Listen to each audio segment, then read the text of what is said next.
Hello and welcome to Lyons Den. I am Maureen Lyons. I have two more storytellers here today, each memorable in what they choose to tell. Jo Radner is from Lovell, Maine, where her family's lived for centuries. And she creates and tells stories about family and Maine history. You're doing this since the 1980s. Yes. And Willey Phinedit is an unregistered Maine guide from Pinocchio Harbor, Maine, in Mythic County. Yes, it's between York and Washington counties. So that's a Kind of big nestled area. in there amongst the glaciers. Now, Willy, another Yes, Willy. Yes. That's not Wiley. Wiley. That's I am a right. wily All right. Willy, but I'm not a Willy Wiley Wiley. Willy, right.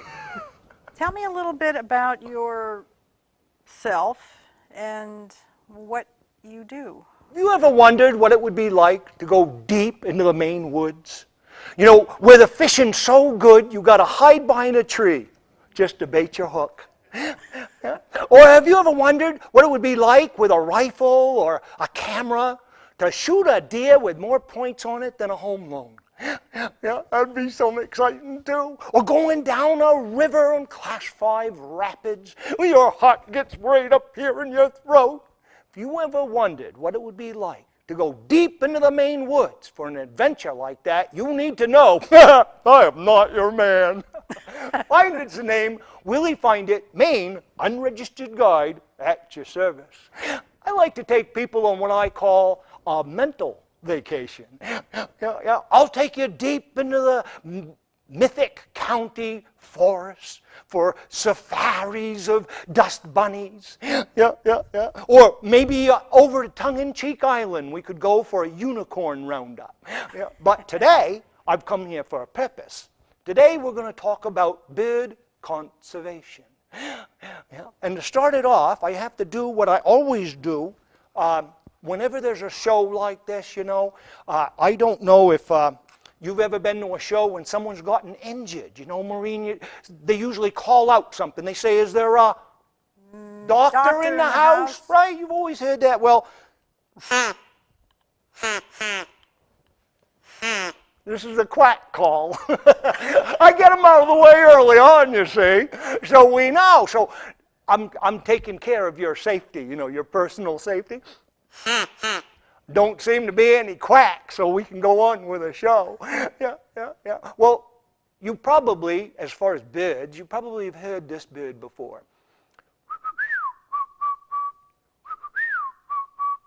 Any idea what that might be? Well, it's a whippoorwill. A whippoorwill. Now, not a lot of people have heard his cousin. That's the whippoorwill. He doesn't get seen very often, but he's just as famous, you know. Yeah.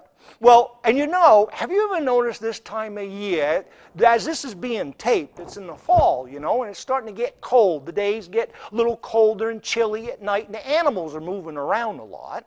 And when this happens, a lot of times there's roadkill. You ever notice that? There you see raccoons, and you see all kinds of birds and animals on the highway. Well, sir, one that you won't see is a crow. Yeah. You see, crows are social creatures. A lot of people don't realize that when you see stuff out on the highway, including crows, and you think that, well, how come you never see a crow dead? You know, you see them out there, but you never see them dead. It's because up there on the high line, on the telephone poles, you see all their friends going, caw, caw, caw. They get out of the way, you see. Yeah. Well, you know, in Mythic County, there's something that we like to do that actually in New England, all over New England, in camps and colleges, they like to do too. They like to hunt for something called snipe. You ever heard of them?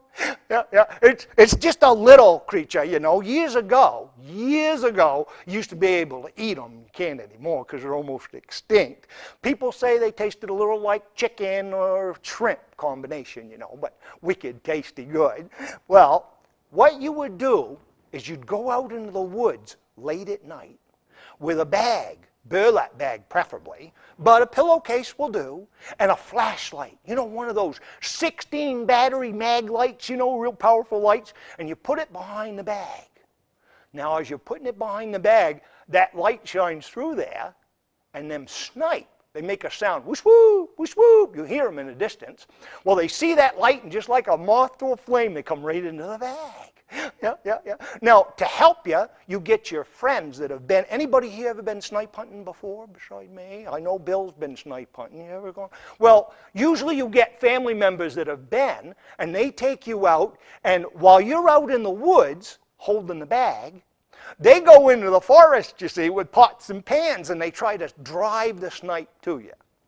Sometimes the sound gets silent. You wonder where they've been. Maybe they've gone off to dinner or a movie, who knows. But you're out there holding the bag right to the very end, yeah.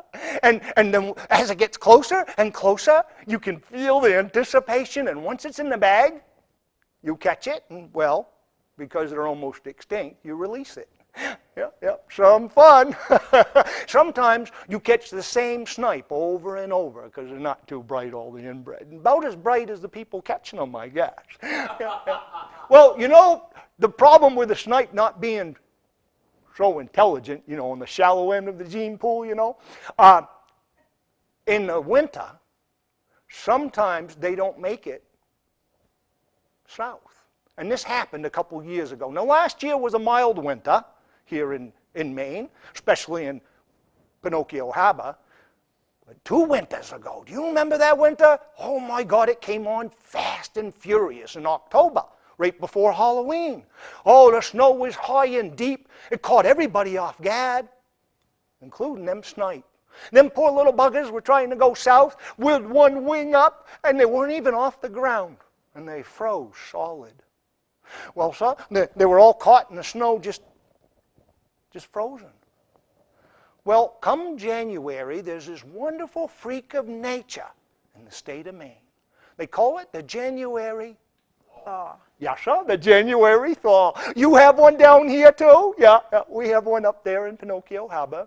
Well, I belong to a very community-minded organization called the Pinocchio Harbor Organization of Firefighters. Yeah, or FOOF for short. Yeah. Now, we all get together, you know, we do bean suppers and we do fundraisers for people, and we also like to help out Mother Nature.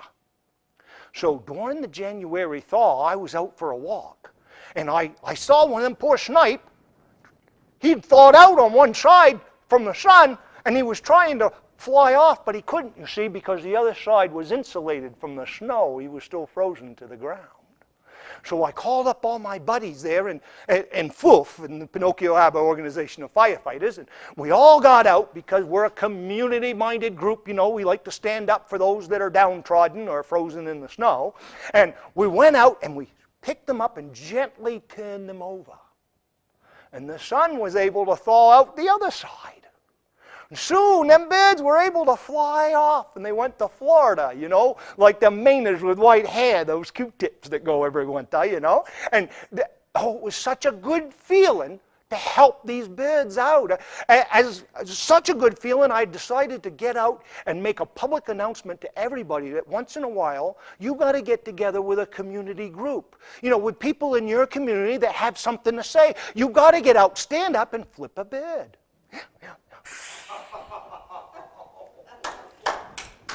Thank you.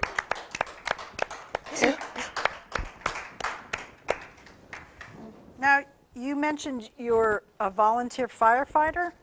Well, FOOF, yes ma'am. FOOF. Yep, So yep. tell our audience about your advice on firefighting. Oh, well, sir, you know that firefighting and gossip have a lot in common. A lot of people don't know that. There's 3 things you need to have either of them survive: First of all, you got to have oxygen. See, to really make a fire burn, you got to have oxygen. To get gossip off the ground, you got to have someone speak it, you know. You got to give it breath. You got to give it air. Then the second thing that it needs, you see, is it needs to have fuel, you know. With fire, that could be wood, it could be petroleum products, you know, something to get that flame going, you know. Once it gets going, gets started. And in gossip, of course, you need to have fuel too. You know, usually it's misinformation. Usually it's something that somebody had said. Sometimes it's even something current in the news that people take out of context, you know. But you got to have fuel, yeah? And then the third thing is heat. You know, it's got to be hot enough to ignite. With gossip, you know, if it's politicians, sex, or religion, by God, she'll be heated up enough to get going. That gossip will spread really fast. But if you take any one of those away, flames go right out. So think about it when you're out there at the campfire.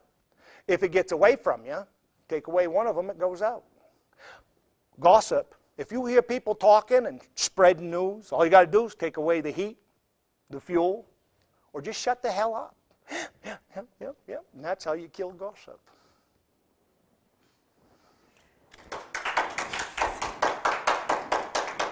And it's a timely thing. This is being taped. People will read about the 21 later. yeah. You also have a unique method of forecasting the weather?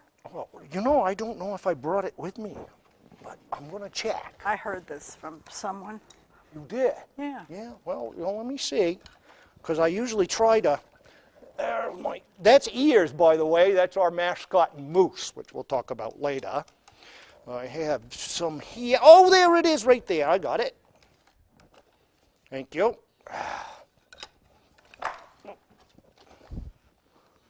You'd think I'd never done this before.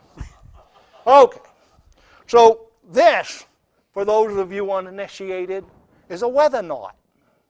Now, a lot of times when you go out in the woods, you try to have, for safety, you always try to have your phone, which, by the way, I'm glad everybody turned theirs off. Mine's off, too. But you have a phone to find out, you know, for emergencies or to call for a pizza when you get hungry. They do deliver in most parts of Maine, you know. But sometimes you can't find out the weather, and you want to know what the weather is. So you take your weather knot, and you go out in the middle of a field, and you just hold that weather knot out. Now, if it gets real tight and hot to the touch, it's going to be a real nice dry day, dear. Yeah. And sometimes it'll look like it's crying, be all swollen and wet to the touch.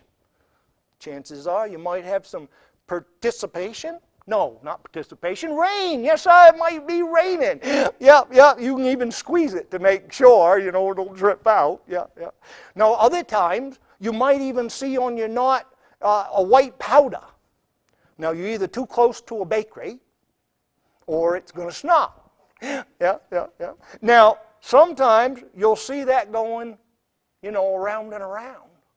And when you see that, chances are it's a microburst, tornado, or hurricane. You want to get under cover. Because you see, that's weather, whether you like it or not. Oh. I do feel educated. You knew you'd learn something today, didn't you, Joe? I never fail to learn from you. Now, you two know each other? Well, we do, and I was just going to mention, we above and beyond, you'll see later in the credits, we're both members of the Maine Organization of Storytelling Enthusiasts, Right. Moose, and we have a Moose website and a Facebook page, and a lot of times the events that Joe's doing, when we find out early enough, we get them up there for her, and you can Or keep Willie's track. events. And and myself. We have one coming up soon, Tellabration. I'd like to take a November? moment as we're November 14th. The second Wednesday of every month, Moose has a meeting where we get together and have an open mic and a feature. But for November's, we're going to do a special one. No open mic that month. because Tellabration is a special thing that was started by Paul Pinkerton, which we're going to learn a little bit more about in a second. But it's going to be starting at 6:30. The doors will open. There's I can't remember the man's full name. Gorey. There's an artist exhibit. Edward Gorey. Thank you very much. Edward Gorey, actually we saw that exhibit just recently, Joe and I, and it's worth seeing. So you come early at 6:30, you can meet a moose, have some coffee. This is at the Portland Public See the Library. art? Right. Thank you very much. I stand corrected. I appreciate that. At the Portland Public Library in the Rhines Auditorium downstairs. And then at 7 o'clock, our Master of Ceremonies, Michael Parent, who's a great internationally known Franco-American Maine storyteller, is going to host 8 storytellers from the local area. And it's a fundraiser that's fun. We really encourage everybody to come, but it started by Paul Pinkerton in Connecticut, and he did it for years, and then it was taken over by the National Storyteller Network, NSN, which I think Joe could tell us more about because she's a former president of NSN. Yeah, I We're was very gonna ask you fortunate about to have her as a member. Well, actually, there are a lot of storytelling organizations in the I country. found out recently. Not yeah. just moose, and that's, Willie was completely serious talking about moose, I want to point out. I'm always serious, dear. I know, but with relative layers of, never mind, fact. Anyway, Moose is our general Maine organization. There are some other organizations in Maine. There's an organization in New England called the League for the Advancement of New England Storytelling, or LANES. And all of these are affiliates of the National Storytelling Network, which reaches out across the country and even has international members, and works for the advancement of the art of storytelling. Members can be storytellers or people who just like stories. They get a magazine 5 times a year. There's an annual conference in July this year in Richmond, Virginia. No, August 1st to 4th in Richmond, Virginia. And it's a wonderful organization. Do you have any questions for Willie or Joe? Bill, you must have a question. Willy, could you explain that piece of apparatus hanging out of your pack basket? Oh, yes, sir. Yes, sir. This thing right here, this thing. Well, it's my fly rod, you know, because I like to catch flies, you know. Well, you know, some people use flies to catch. I like to catch flies because they can be a real nuisance. But I didn't bring it out earlier because this is such a nice facility you all have here at Biddeford Cable Access, you know. There's no flies at all. Well, not that's noticeable anyway.